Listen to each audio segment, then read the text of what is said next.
Capítulo 5. A decepção com os que amamos. Cura pela palavra de Deus para a decepção. Evangelho de Mateus, capítulo 26, versos 31 e 32. Então Jesus lhes disse: Esta noite todos vós vos escandalizareis comigo, porque está escrito: Ferirei o pastor e as ovelhas do rebanho ficarão dispersas. Mas depois da minha ressurreição, irei adiante de vós para a Galileia. O coração decepcionado pode atirar-nos num estado de depressão e rancor, passando a abrigar feridas profundas e lembranças amargas. Com isso, torna-se difícil para nós confiarmos de novo em alguém. Gostaríamos de evitar os desapontamentos, mas não há como ser feliz sem confiar, e não há como confiar sem correr o risco da desilusão. Podemos tomar algumas precauções, é verdade, mas essas nunca nos proporcionarão uma garantia total contra a decepção. Assim, esta será sempre uma das possibilidades da vida. Nunca iremos erradicá-la da face do planeta. Amar é abrir-se, é tornar-se acessível, é oferecer-se ao encontro, é ficar vulnerável, é arriscar-se.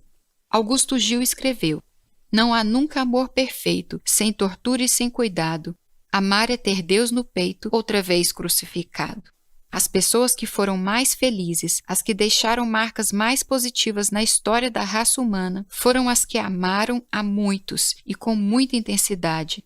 Foram também as que experimentaram o sofrimento e o desapontamento. A maior prova disso encontramos na vida do próprio Senhor Jesus. No entanto, ele deixou a lição de que podemos superar a decepção com os que amamos desde que a enfrentemos com confiança em Deus e com disposição de perdoar aos nossos ofensores. Encarando a decepção com ânimo e confiança. No momento em que Jesus Cristo mais precisou de seus amigos, eles o abandonaram.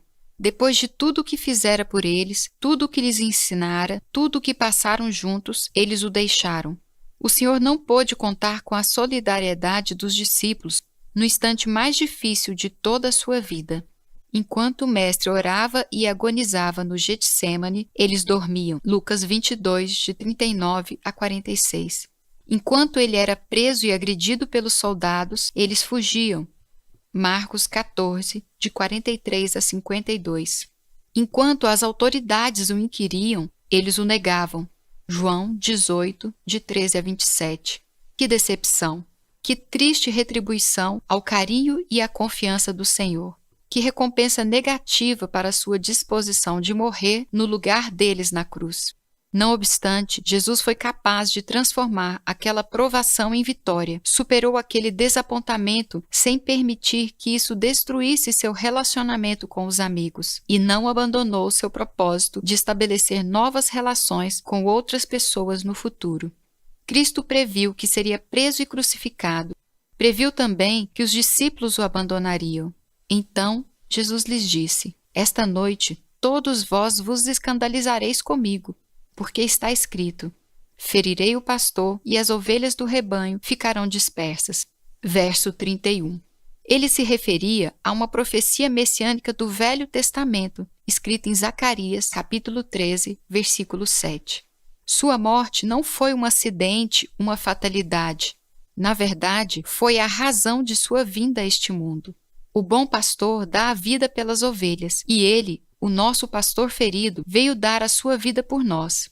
Jesus tinha 33 anos de idade e já fizera muita coisa, mas a realização mais importante de sua existência ainda estava por vir. Ele sabia o que o esperava: a decepção, a calúnia, a agressão, a vergonha, a humilhação, o sofrimento, a dor, a cruz. Mas nada o impediria de cumprir sua missão. Não pensou em voltar atrás. Enfrentou a adversidade com ânimo e confiança. Seguiu em frente, apesar de saber que o sofrimento e a ingratidão eram certos. O Senhor agiu assim porque, além da certeza da batalha, tinha também convicção da vitória. Mas depois da minha ressurreição, ele acrescentou, lançando o brilho da esperança sobre provisões tão sombrias. Verso 32. Jesus sabia que lutas viriam, mas também que o triunfo lhe pertenceria no final. Não disse aos discípulos: se eu ressuscitar, mas ele declarou-lhes: depois que eu ressuscitar. Em seu coração não havia a menor sombra de dúvida de que o Pai lhe concederia o êxito almejado. Ele sabia que Deus podia transformar derrotas aparentes em vitórias incontestáveis, e foi o que de fato aconteceu no Calvário. Jesus não desanimou, porque ele não esperava o reconhecimento por parte dos homens, esperava-o de Deus. E o Pai não decepciona nunca. Devemos estar cientes de que o desapontamento é uma das possibilidades em nossos relacionamentos humanos. Certamente não a única, mas compreensível, já que estamos lidando com pessoas as quais, como nós, são falhas e limitadas. Quantas vezes não decepcionamos o Senhor? Quantas vezes não desapontamos nós mesmos? Assim também podemos desapontar os outros, ou com eles decepcionarmos. Mas se vivemos, trabalhamos, amamos e ajudamos, esperando apenas o reconhecimento de Deus, então a vida se enche de um novo significado. Tudo quanto fizerdes, fazei-o de todo o coração, como para o Senhor, e não para homens, cientes de que recebereis do Senhor a recompensa da herança. A Cristo, o Senhor, é que estais servindo, disse o apóstolo Paulo em Colossenses capítulo 3, versos 23 e 24. Existe um antigo conto árabe a respeito de um homem que estava sempre viajando. Sua vida era andar pelo mundo, sempre a pé, parando de vez em quando para dormir ou repousar. Ele carregava um saco com sementes junto à sua bagagem. Cada vez que parava, retirava do saco a semente de uma árvore e plantava naquele lugar que havia escolhido para descansar. Depois seguia seu caminho. Nunca mais passaria por ali. Diversas pessoas o questionaram dizendo: "Por que você faz isso? As sementes levarão muito tempo para germinar e as árvores ainda mais para crescer. Você nunca se beneficiará do resultado do seu trabalho. Nunca repousará à sombra dessas plantas, nem comerá dos seus frutos." "Não importa", respondia ele. "Basta-me a alegria de saber que um dia um viajante como eu encontrará aqui uma sombra sob a qual repousar e frutos com os quais saciar a fome." Você não receberá em paga nem ao menos o reconhecimento desses viajantes. Eles jamais saberão quem plantou as árvores. E de qualquer forma, você não estará aqui para receber os agradecimentos. Tampouco isso me incomoda, porque também não é na gratidão das pessoas que deposito a minha satisfação, dizia ele por fim.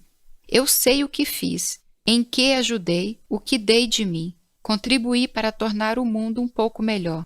Essa consciência é toda a recompensa de que preciso. Fazemos o bem para receber o agradecimento dos homens ou simplesmente pela satisfação de fazê-lo? Precisamos sondar nosso coração e responder com sinceridade a essa pergunta. A expectativa do reconhecimento é a verdadeira motivação de muitas pessoas e acaba gerando repetidas decepções quando o tão esperado agradecimento não vem. Devemos refletir sobre o porquê de fazermos o que fazemos. Precisamos saber que, seja como for, o reconhecimento sempre virá. Talvez não venha das pessoas, mas inevitavelmente virá de Deus. Jesus enfrentou a decepção com ânimo e confiança, porque contemplava o Pai. Se os nossos olhos estiverem firmados em Deus e neles brotarem lágrimas provenientes do abandono, da ingratidão ou da desilusão, o Senhor as enxugará. Ele é o único do qual podemos esperar o reconhecimento e o galardão. O único que nunca nos decepciona. Encarando a decepção com a disposição de perdoar. Houve outra atitude de Jesus que foi decisiva para que ele superasse a decepção com os que amava. Ele enfrentou o desapontamento com a disposição de perdoar.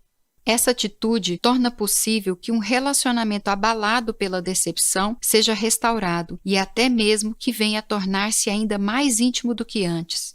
Provérbios 17:9 diz o seguinte: "Quem perdoa uma ofensa promove amor, mas quem vive relembrando o assunto separa os maiores amigos." Se estivéssemos no lugar do Salvador, é provável que esperássemos pedidos de desculpa dos discípulos, e mesmo assim, talvez nós não os aceitássemos. Mas Jesus tomou a iniciativa da reconciliação.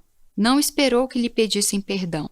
Eles estavam envergonhados e confusos, e por isso talvez não o procurassem nunca.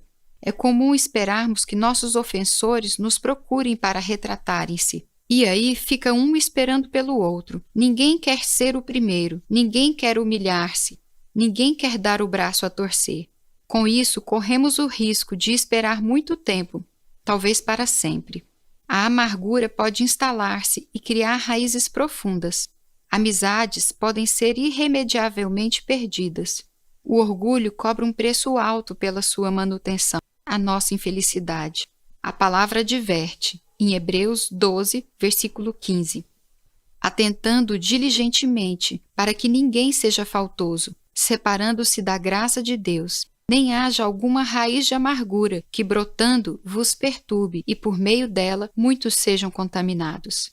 Jesus tomou a iniciativa, ainda antes que os discípulos reconhecessem a própria culpa e o procurassem. Jesus lhes disse: depois da minha ressurreição, irei adiante de vós para a Galileia. Verso 32. Ele já deixou o encontro marcado, a reconciliação agendada, o caminho aberto. Dizer aos discípulos que os encontraria na Galileia equivalia a dizer-lhes que tudo seria como antes, que nada mudaria entre eles, que não ficariam sequelas. A Judéia, onde ficava Jerusalém, a capital, sempre foi o território mais importante e mais badalado de Israel. Era ali que eles estavam naquele momento que precedia a paixão de Jesus. A Judéia ficaria para sempre marcada como o local onde o Filho de Deus morreu em uma cruz para trazer a salvação à humanidade. Mas a Galileia, terra de gente mais humilde e mais simples, tinha para o Mestre e os discípulos um significado especial, um sabor de intimidade. Ali haviam nascido muitos deles. Ali eles passaram a infância, cresceram, tornaram-se homens. Ali, Jesus exerceu a maior parte do seu ministério, realizou muitos de seus milagres, pregou a maioria dos sermões. A Galileia trazia ao grupo lembranças muito agradáveis. A pesca maravilhosa, o sermão da montanha, a multiplicação dos pães e peixes, a transfiguração e assim por diante. Na Galileia, Jesus e seus seguidores sempre encontraram um ambiente mais espontâneo e hospitaleiro. Ali sentiam-se à vontade. Ali estavam em casa. Irei adiante de vós para a Galileia, prometeu o Senhor antes de enfrentar a morte. Depois de derrotá-la, renovou a promessa. Ele disse às mulheres que o encontraram próximo ao sepulcro: não temais, ide avisar a meus irmãos que se dirijam a Galileia e lá me verão, conforme escrito em Mateus, capítulo 28, verso 10. O lugar escolhido para o reencontro indicava que a comunhão entre eles seria restabelecida, que não haveria mágoas, prevenções, ressentimentos ou distanciamentos. Significava também que doravante deixariam de ser apenas um grupo formado por um mestre e seus alunos. Seriam ainda mais do que isso, seriam irmãos. Meus irmãos. Jesus não se referira aos seus discípulos assim antes. Meus irmãos. Uma relação pode tornar-se melhor do que era antes de ser abalada pela decepção? Sim, é possível, mas para que isso aconteça, é indispensável que haja disposição para perdoar. Essa tem de estar presente e ser sincera. A Bíblia diz: acautelai-vos, se teu irmão pecar contra ti, repreende-o. Se ele se arrepender, perdoa-lhe. Se por 7 vezes no dia pecar contra ti e 7 vezes vier ter contigo dizendo: estou arrependido, perdoa-lhe. Lucas, capítulo 17, versos 3 e 4. Deus, que é rico em perdoar, exorta-nos a que perdoemos também. Por que deveria eu perdoar a meu ofensor? Perguntou um monge ao seu mestre. Ele que agiu mal comigo. É verdade, respondeu o sábio. Mas e tu, que mal fizestes para que carregues contigo o peso de não perdoar? Podemos sim enfrentar e superar a decepção com os que amamos, sempre tão dolorosa e temida. É só encará-la com ânimo e confiança, seguir em frente, apesar das dificuldades. É só ter disposição de perdoar, tomar iniciativa, reconquistando ou ganhando o irmão. Não podemos evitar a decepção com os que amamos, mas podemos transformá-la numa experiência positiva para com Deus, para com o próximo e para conosco. Podemos torná-la uma oportunidade de crescimento e enriquecimento pessoal que nos deixará ainda mais habilitados para as vitórias que nos tem reservado o Senhor. Assim seja conosco. Amém.